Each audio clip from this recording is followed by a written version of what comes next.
So after this recent Britney Spears documentary, a lot of people from her past are all of a sudden feeling guilty for how they treated her. But what kept bothering me was that no one was really talking about why they were treating her poorly in the first place. I mean, that's why today we're going to break down the real reason why Hollywood and the media were so terrible to Britney Spears. But first, if you could please tap that like button, we would really appreciate it. And with that out of the way, let's just dive right into today's video. Now, what I'm about to tell you is purely speculation based on a few different sources that we've gathered from across the internet. Let's rewind the clocks back to September 24th, 2001. This is around the time of Britney's third album, and unfortunately, she was no longer at the top of her game. Her lead single, called I'm a Slave for You, only charted at 21 on the Billboard Hot 100. Now, a theory online is suggesting that because of the 9/11 attacks, most news coverage was just not focused on celebrities like they were before. However, this theory goes on to suggest that this didn't exactly mean that celebrities were of no use to the media or the government. Over the course of the next several years, Britney Spears would continue to make headlines and attract a ton of press, although it coincidentally would always seem to happen right as the Bush administration was being criticized. You gotta remember, this was a time of war. America had been attacked, and now all eyes were locked on what George Bush was going to do in retaliation. Having a massive celebrity like Britney Spears in the press certainly takes a lot of that pressure off of you. Ranker.com even noted a particular incident at the 2003 Video Music Awards where Britney kissed Madonna, which just so happened to be right around the same time that Bush was facing extreme backlash for the Iraq War. Then in 2004, she had a marriage with her childhood friend Jason Alexander that lasted a whole 55 hours, all of which happened a week before George Bush's former aide Scooter Libby was getting ready to stand trial for leaking the name of an undercover CIA agent. Then in 2006, Britney Spears was caught driving with her son on her lap and later received tons of backlash in the press for not installing her son's car seat correctly, which also just so happened to coincide with that time Bush's vice president Dick Cheney accidentally shot a man during a hunting trip. They were hunting quail, so not sure how that's possible, but hey, it's Dick Cheney. By 2007, George Bush's war on terror was only resulting in him facing a lower and lower approval rating from the American people. Then with the resurgence of the Taliban and Al-Qaeda, Britney Spears shaved her head and smacked a paparazzi van with an umbrella. Yes, right around the same time. Now, when I went to school to be a police officer, my professors, all former detectives, they would say that one coincidence is just that, a coincidence. But two in a row is at least worth looking into. And folks, I just named you 4, but this is only the half of it. First off though, if you haven't already hit that like button, please do that because we really appreciate it. Now, where things really took a turn for the worse in terms of Britney's reputation with the media, and basically when she became a target, all happened the moment that she expressed a political stance. In the 2004 film Fahrenheit 9/11, Britney Spears expressed her approval of George Bush. I think we should just trust our president in every decision that he makes, and we should just support that,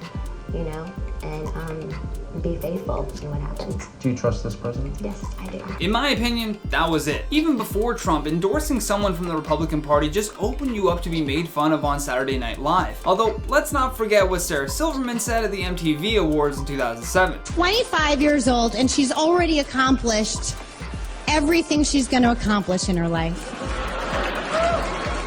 It's mind-blowing. And have you seen Britney's kids? Oh my God, they are the most adorable mistakes you will ever see. Now, I don't know about you, but her affiliation with Bush certainly makes a lot more sense as to why everyone was so cruel to her. I'm not defending what they did, just simply pointing it out. Now in 2021, we are witnessing the effects of all of this. As always though, we wish her all of the best, and let us know down in the comments how you feel about this theory. Do you think it's valid or is it reaching? With that though, let's check out some of your comments from the video titled Markiplier reveals the unbelievable way he broke his foot. Anissa says, I don't always roll a joint, but when I do, it's my ankle.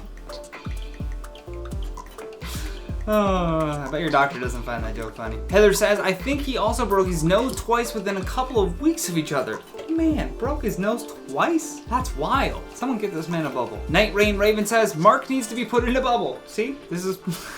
That's 2. That's 2 for the bubble, Markiplier. Noel Blake says, how is this man still alive? I don't know, he needs a bubble. Bear says, I click faster than you could say buttered toast.